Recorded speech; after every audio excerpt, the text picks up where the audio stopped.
దేశంలో బీజేపీ ప్రభుత్వం ధనిక వర్గాలకు కొమ్ము కాస్తూ బలహీన వర్గాలను లూటీ చేస్తుందని, నిత్యావసర వస్తువులు రోజురోజుకి ధరలు ఆకాశాన్ని తాకుతూ సామాన్యుడికి చుక్కలు చూపిస్తున్నాయని ఆరోపిస్తూ శుక్రవారం నిజామాబాద్ నగరంలోని రైల్వే స్టేషన్ ప్రాంతంలోని సిపిఐ కార్యాలయం నుండి ధర్నా చౌక్ వరకు జిల్లా సిపిఐ పార్టీ ప్రధాన కార్యదర్శి సుధాకర్ ఆధ్వర్యంలో ర్యాలీని నిర్వహించి ధర్నా చేశారు. సిపిఐ పార్టీ రాష్ట్ర కార్యవర్గ సభ్యులు కంచెల భూమన్న మాట్లాడుతూ, భారతదేశంలో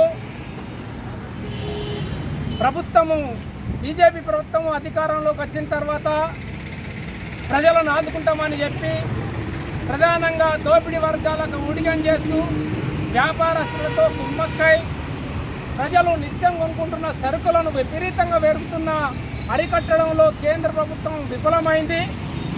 ఇవాళ ఉల్లిగడ్డ 80 రూపాయలు, అల్లం ఎల్లిగడ్డ 300 రూపాయలకు పెరిగిపోయిన పరిస్థితి. ఇలాంటి నిత్యావసర సరుకులను అరికట్టడంలో కేంద్రం విఫలమై ఇవాళ దోపిడీదారులకు అండగా ఉండి ఇవాళ ప్రజల జేబులు కొల్లగొడుతున్న పరిస్థితి. అదేవిధంగా గత 20 సంవత్సరాల నుండి మరి ఇవాళ రేషన్ కార్డులు ఇవ్వకుండా ప్రభుత్వాలు కాలయాపన చేస్తుంది. ఇన్ని సంవత్సరాల కాలంలో అనేక కుటుంబాలు ఇలా ఏరబడి అట్లాగే ప్రజలు అట్లాగే పెరిగి కుటుంబాలు పెరిగి ఇలా అనేక మంది పేదలకు రేషన్ కార్డులు లేక అనేక ఇబ్బందుల పాలవుతున్న పరిస్థితి.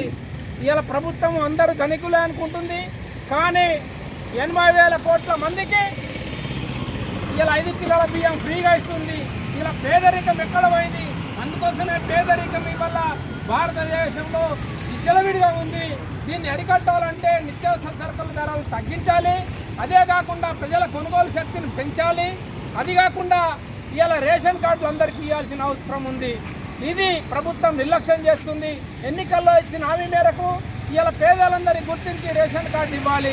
అదే కాకుండా అనేక ధరలు ఇలా పెరుగుతున్న పరిస్థితి, ప్రజలు కొనలేని పరిస్థితి, ప్రజల చేపులను కొల్లగొడుతున్న పరిస్థితి. వీటిని అరికట్టడంలో ఇలా ప్రభుత్వాలు విఫలమవుతున్నాయి.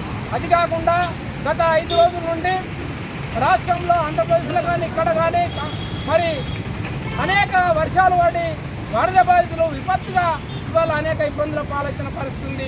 ఇలా ఖమ్మము, విజయవాడ కొట్టుకపోయిన పరిస్థితి. ఇలాంటి పరిస్థితుల్లో కేంద్రము రాష్ట్ర ప్రభుత్వాలను ఆదుకోవడం కోసం దీన్ని విపత్తుగా భావించి మరి నిధులు కేటాయించాల్సిన అవసరం ఉంది.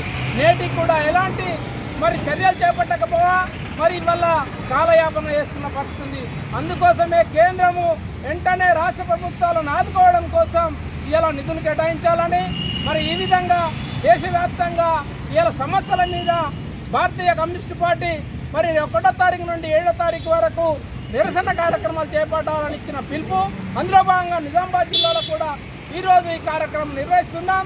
కనుక ప్రజలు ఆలోచించాలి. ఈ ప్రభుత్వాలకు బుద్ధి చెప్పాలంటే పోరాటాల శరణ్యం, లేకపోతే ఇవాళ మన గోచిపట్టకు కూడా ఇక్కుకునే పరిస్థితి ఉంది. మన జేబులు కొల్లగొడుతురు. అందుకోసమే కేంద్ర ప్రభుత్వ ప్రజా వ్యతిరేక విధానాలకు వ్యతిరేకంగా మనమంతా ఉద్యమించాలని కోరుతున్నాను.